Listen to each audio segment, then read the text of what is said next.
Now it's time to welcome our guest, Mike Pettigrew. Mike is the author of several best-selling books, including Unlock Gratitude Now and The Most Powerful Goal Achievement System in the World. He has built and sold more than 15 businesses, and his companies have made millions. But he also knows about the dangers of bad decision-making and trusting the wrong people.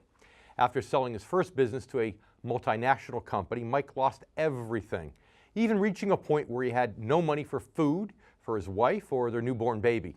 In the end, however, he transformed the situation and went on to become an even greater success. Now he specializes in helping others transform their own circumstances and to achieve their loftiest goals. Mike, it's my pleasure to have you here on the show today. Welcome. Thank you so much, David. So, for most of our viewers, which might be unfamiliar with the story of your loss and recovery, do you mind sharing? Sure. Well, I started my first, I started my first business when I was 15, but I started my first real business when, back in 1987, and it was a plant business. We rented and sold tropical plants to offices, and that went great. And I built that business over 14 years, up to the point where I sold it to a multinational. And I thought I'd take an early retirement at that stage, but you know what? Life often has twists and turns we can't possibly expect. And as you said a moment ago, I trusted the wrong people. I made bad decisions, bad investments, and just a few short years later, it was all gone. Our son was born, and I couldn't feed him or my wife or myself. And it's incredibly frightening when you lose everything and you can't look after your loved ones. And I suppose it was a double shock for me because I'd been very successful. I'd been very positive, very optimistic, and that served me. And I'm really, the mind creates, and what we dwell upon the most happens. And I really discovered it going through pure hell. I reached the point where I just couldn't take it anymore. And I don't know whether my prayer was answered, but I vowed to the universe, this has got to change. I must change. I will change. And the very next day, I picked up a book written over 100 years ago. And that book, David, was all about the power of gratitude. And I realized, really, it just hit me so strongly, how far I had sunk from someone very optimistic and confident and capable to hating myself, berating myself, doubting myself, feeling so guilty. And I realized that if it was to change this situation, I had to change my dominant thoughts and my dominant emotions, because that's what creates our circumstances. Yeah, hard reality. People beat themselves up all the time when something goes wrong. You know, I had an incident like that too. I talked about on a recent show over the last couple of weeks where I was in my early 20s. I trusted an old high school friend, and I actually borrowed money to invest in his company and ended up losing 6 figures. Now, I was just me. I didn't have a family to worry about, so it wasn't quite as bad. But I also find when I look back that taught me a lot, not just about gratitude, but also more tangible things about how to make good financial decisions, or how to avoid financial decisions. So tell me, what other, beside the mental game and the gratitude, what else did that experience teach you? To be honest, it taught me the power of negative thinking. It taught me, I had experienced the power of positive thinking for many years. It taught me what most people experience to quite a degree. And it was shocking. And I've come out the other end, and it really was through doing gratitude practices. But I've come out the other end, and like you, I learned so much from this experience about the mind, about human beings, human nature.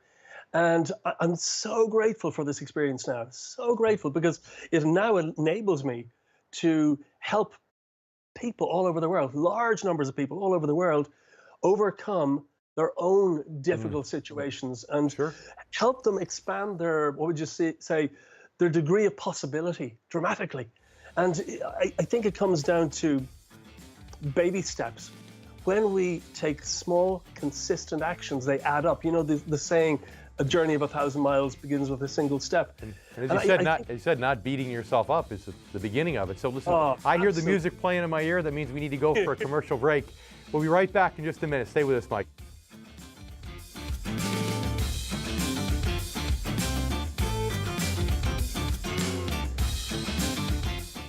Right now it's time to welcome back Mike Pettigrew, author of The Most Powerful Goal Achievement System in the World. And Mike, we were talking a little bit about some of your own experience that caused you to be motivated to get into this field. But if you had to go back to your own personal experience and say what the number one emotion was that maybe caused you to make a bad decision in the first place. In simple terms, what was that number one emotion, do you think, that was the first domino that caused all the others to fall? Oh, it's so clear. Fear, David, fear. I sold my company, as I say, to a multinational. Then basically, the way my accountant structured the deal, I had to pay a huge amount of tax. Huge amount. He told me he could squash the tax bill, but he couldn't. And when I discovered that he wasn't able to help, I suddenly started panicking. I thought, oh no, I'm going to have to go back into business. And you know, when you are fearful, you make really bad decisions, and that's why I ended up, trusting someone. All my friends said, "You're mad. What are you doing trusting this guy?" But yeah. Fear, absolutely. That's the biggest. It's a biggie. I mean, do you think that most people are aware of how strong a role personal psychology, specifically fear, plays in their decisions in determining financial success or failure? Or do you think most are really maybe oblivious to it to a certain degree? I really believe, David, most people are oblivious. And it's not just fear and negative emotions. We're all conditioned. This is the biggest problem. The one thing that stops people achieving a better life, achieving financial freedom and success is, well, all these subconscious beliefs that we have. And, we're conditioned from the moment we're born. As we go through life right into adulthood, we're told how to think and what we can achieve and what we can't achieve and what not to think and what to think. And, it's parents and relatives and brothers and sisters and teachers and religions and governments and advertising. Sure. By the time we get into our early 20s, we have so much baggage we're not even aware of. And it's that conditioning that holds people back. So if you don't do something about it, your ability to get to the next level is greatly curtailed, dramatically curtailed.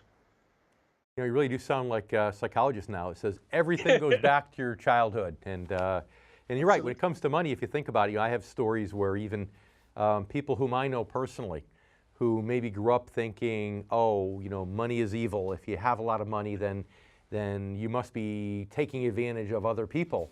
And as a result, as they grew up and started to make money, they'd spend it faster than they'd make it. It's almost as if money was dirty. It's like, get this money away from me because, my mom and dad would have thought I'm a bad person had I made a lot of money. That's it. We want to come back in just a minute after this last commercial break, so please stay with us for one more segment, one more block. But as we do, we want to talk more about your process for getting people to set financial goals. We'll be right back in a minute.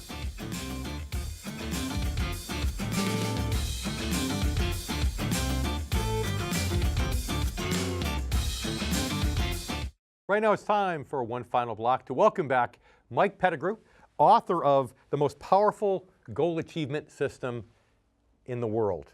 Mike, if you were teaching me about how to set and achieve goals, how would you go about doing it? Well, to be honest, David, I think that a lot of goal achievement systems are far too complex, far too many steps, and people need simplicity. They need to get results right from the start, or else they give up. It's simple as that. So the most powerful goal achievement system in the world is only a 7-step process. And, I go into it obviously in detail in my bestseller. But the first step is decide what you want. Be crystal clear about what you want. If you're not sure what you want, chances are you won't get it. Sure. But number 2 is then to emotionalize your goals. You do this by combining goals that can assist each other so that there's a lot more depth of feeling in, because honestly, if we don't have much feeling towards our goals, we can't achieve them. As Napoleon Hill said in Think and Grow Rich, we need to summon up a burning desire. Emotion is the number one factor. It acts as a catalyst to make the impossible possible. So that's number 2. Number 3 is give each goal a deadline. It's self-explanatory, and that's in every system. That's right. Number 4, program your mind. program your mind. Now, that sounds crazy. Do you turn into some sort of cyborg? Not at all. It's converting your goals into affirmations, which are positive, empowering statements that you make to yourself morning and evening with emotion. Absolutely. And these affirmations, converting your goals into affirmations, works miracles. That's number 4. Number 5, plan for accelerated success. You need to plan from how to get from here to where you want to go. Action steps. A wonderful way to do this, a wonderful way, is to use mind mapping. Mind mapping is fantastic. It stimulates the creative process. That's number 5. Number 6 is become a high performer. And high performance is about succeeding above and beyond standard norms consistently over the long term. And there are very simple habits that Brendan Burchard's High Performance Institute have found that these specific habits are adopted by the world's highest performers, and anyone can use them to get way beyond what they would normally do under their own steam. That's number 6. Number 7 is and I think it's the biggest, overcome limiting beliefs. Then there is a process, very simple process to uncover, root out those limiting beliefs that are holding you back in whatever area of life that you're trying to improve. And then there's another very simple process to overcome those limiting beliefs. Very simple, very simple. Simplicity is what human beings need these days, not complexity. So in the 30 seconds or so we have left, tell us, is there anybody that's too old, kind of rhetorical question, to be able to do this type of thing right here and to get excited about their future? And then lastly, where can they find your book? Definitely. I think, David, the way to stay perpetually young is to be engaged with the world, to be interested. That is what keeps us alive. Good point. It doesn't matter. I had someone coming to me for about 2 months ago for coaching. He's 80 years of age, and he has his own business at 80. Now, that's what I intend to be doing when I'm 80. I love it. Get my book. My book is available on Amazon. Amazon? It's first page of personal success bestsellers since last October. So I'm really happy about that. And it really can change people's lives. I love it. I love it. I think you should go out. I think you should get Mike's book. Sounds wonderful. Mike, thank you for joining us. And you stay with us. We'll be right back with more in just a moment.